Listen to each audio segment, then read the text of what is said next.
गोरा कुम्हार, महाराष्ट्र की कथा है।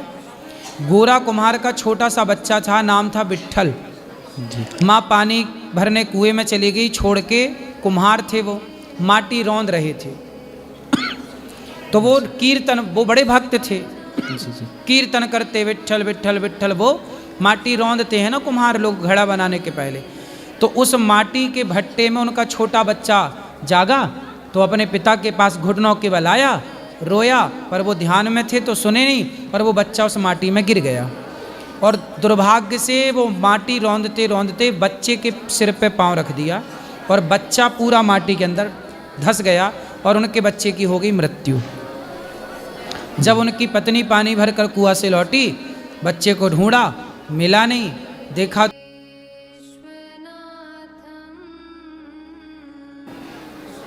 अब मर गया। तब उनकी पत्नी ने हिलाया अपने पति को, क्योंकि वो तब भी ध्यान में थे, उन्हें पता नहीं कि क्या हुआ, वो तो केवल कीर्तन कर रहे थे आंख बंद करके, और माटी रौंद रहे थे विट्ठल विट्ठल विट्ठल। जब उन्होंने जागे वो, तो उन्होंने देखा कि बच्चा मर गया।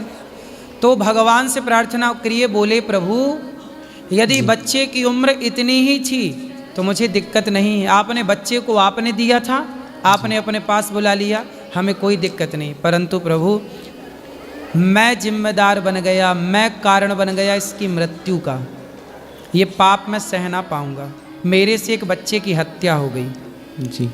यदि इसकी मृत्यु थी तो ये मर जाता, मुझे कोई दिक्कत नहीं, पर अपनी मौत से मरता। मैं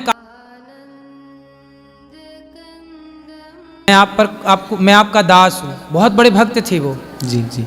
तो भगवान ने इससे कहते हैं कि प्रभु इसको मारना है तो आप मार दो, लेकिन मुझे इस कलंक से बचाओ कि मेरे जमाना कहेगा कि कैसा बाप था, बेटे को पांव के नीचे रौंद डाला, मैं इस कलंक के साथ नहीं जी सकता जी।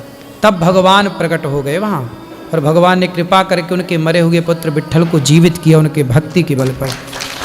तो कहने का तात्पर्य ये हुआ कि भगवान से प्रार्थना करो कि प्रभु हमसे अच्छे कर्म हो जी, हमारे शरीर से प्रभु हमसे बुरा कर्म ना कराना, हम आपके हैं।